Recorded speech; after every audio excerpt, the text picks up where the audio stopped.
ስለ እርግዝና አስደናቂ ሳይንሳዊ እውነታዎች። ሴት በእርግዝናዋ አጋማሽ ከበፊቱ ከነበራት የሰውነት ደም መጠን ከግማሽ በላይ ይጨምራል። ከዚህም ጋር የልብ መጠን እንዲሁም የእግር ቁመትም እንዲሁ ይጨምራል። የእርጉዝ ሴት ማህፀን 9ኛ ወር ሲደርስ ከእርግዝና በፊት ከነበረው መጠን 500 እጥፍ ይጨምራል። ጨቅላ ህፃናት እናታቸው ማህፀን ውስጥ ሆነው ያለቅሳሉ። ነገር ግን የሽንት ውሃ ውስጥ ብዙ የቅባትና የጡንቻ ክፍል ስላለ ድምጻቸው ወደ ውጭ አይሰማም። ነፍሰ ጡር ሴት በእርግዝና ጊዜዋ ቃር ወይም የጨጓራ ማቃጠል ከበዛባት የምትወልደው ልጅ ጸጉሩ በጣም ብዙና ወፍራም ይሆናል። ይህ የሚሆነው ጸጉርን የሚያበዛው ሆርሞን የጨጓራ ትቦን ስለሚያላላ የጨጓራ አሲድ ወደ ላይ እንዲመለስ ስለሚያደርግ ነው። የተረገዘ ህፃን ገና በእናቱ ሆድ የ5 ወራት እርግዝና ላይ ሆኖ አይነ ምድር ማምረት ይጀምራል። ነገር ግን አይነ ምድሩን ወደ ውጭ ሳያስወጣ እስኪወለድ ድረስ ይቆይና ከተወለደ በኋላ ከ1 እስከ 2 ሰዓት ባለው ጊዜ ውስጥ ያስወግዳል። ጨቅላ ህፃናት ገና እናታቸው ማህፀን ውስጥ ሳሉ እናታቸው የምትበላውን ምግብ ጣዕምን መቅመስ ይችላሉ። እናትየው በተደጋጋሚ አንድ ነገር ከተመገበችም ከተወለዱ በኋላ ያንን ምግብ የበለጠ ሊወዱት ይችላሉ። በተጨማሪም ህፃናቱ ተረግዘው 7 ወር ላይ ሲደርሱ ማሽተትም ይችላሉ።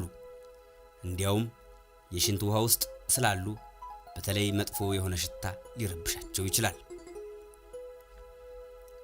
ጨቅላ ህፃናት ማህፀን ውስጥ ሆነው የእናትና የአባታቸውን ድምጽ መለየት ይችላሉ። ከዚህም አልፎ ሙዚቃና ለስለስ ያሉ ድምጾችን ያዝናናቸዋል። በተቃራኒው ከፍተኛ ድምጾች ሊያስደነግጧቸው ይችላሉ። አንዲት ሴት የመውለጃ ወሯ ሲገባ የጡቶቿን ጫፎች በማሸት ምጧ እንዲመጣ የሚያስችለውን እድል መጨመር ትችላለች። ይህ ጡትን ማሸት ኦክስቶሲን የተባለውን ሆርሞን ስለሚያጨምር ምጥ እንዲመጣ ያደርጋል። ነፍሰ ጡር ሴቶች ወደ ጭንቅላታቸው የሚደርሰው የኦክሲጅን መጠን ለጽንሱ ህፃን ስለሚካፈልና በመጠን ስለሚቀንስ የመርሳትና የመሳሳት ችግር ሊያጋጥማቸው ይችላል። በእርግዝና ጊዜ ፕሮጀስትሮን የተባለው ሆርሞን በብዛት የሚመረት በመሆኑ አንዲት እርጉዝ ሴት ብዙ ስራ እንዳትሰራና እንቅልፍ እየተጫናት የድካም ስሜት እንዲበዛባት ያደርጋታል። እርጉዝ ሴት ምግብ ስትበላ ምግቡ ተጣርቶ ቀድሞ በሆዷ ያለው ልጅ ከበላ በኋላ ነው ንጥረ ነገሩ ለእርሷ የሚደርሰው። ስለዚህ እሷ ብትመገብም መጀመሪያ የሚጠቀመው የተረገዘው ልጅ ነው። እርጉዝ ሴቶች ፀሐይ ቆዳቸውን ሲነካቸው ቶሎ ይጠቁራሉ። ስለዚህ ከፀሐይ ብርሃን ራሳቸውን ቢከላከሉ ይመረጣል። ነገር ግን ቫይታሚን ዲ የሚባለውንና ከፀሐይ የሚገኘውን ንጥረ ነገር ከወተትና ከእንቁላል ማግኘት ይገባቸዋል። በማህፀን ውስጥ ያሉ ጨቅላ ህፃናት ህልም ያያሉ። ምን አይነት ህልም እንደሚያዩ ማወቅ ባይቻልም ሬም የሚባለው የመጀመሪያው ክፍል ፍጥነት ያለው የአይን እንቅስቃሴ ስለሚታይ ህልም እንደሚያዩ ጥናቱ ያረጋግጣል። በርካታ ነፍሰ ጡር ሴቶች የተለየ የምግብ አምሮት ቢኖራቸውም አንዳንዴ በተለየ ሁኔታ እርጉዝ ሴቶች እንደ ቀይ፣ ጥቁር አፈር፣ ሳሙና፣ አመድ፣ ሳር፣ ናፍጣና ሌሎች ነገሮችን መብላት አለያም መቅመስ ወይም ማሽተት ሊያምራቸው ይችላል። አንዲት እናት በምጥ ከወለደች በኋላ እስከ 1 ቀን ድረስ ምጡ ላይ ቆም ይችላል። ከእናት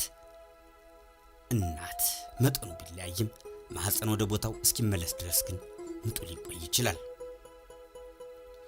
ጨቅላ ህፃናት የሚፈጠሩባቸው ሴሎች በእርግዝና ጊዜ ወደ ተለያዩ የእናት ክፍሎች ይሄዳሉ። እነዚህ ሴሎች ወደ እናትየው ልብ፣ ኩላሊት፣ ቆዳ፣ ጡንቻና ሳምባ ገብተው እሷን ይጠግናሉ። ስለዚህ የእናትየው የእያንዳንዱ የልጆቿ ቅሪት ክፍሎች ወይም ሴሎች በህይወቷ ሙሉ በውስጧ ይኖራሉ ማለት ነው።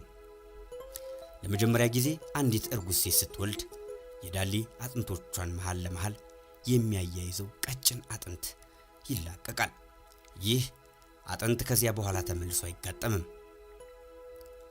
በእንስሳት ዓለም በተፈጥሮ ማህፀን ኑሯት አርግዛ መውለድ የምትችለው ወንድ እንስሳ ወይም የባህር ፈረስ ወይም ሲሆርስ የተባለችው ወይም የተባለው ፍጡር ብቻ ነው።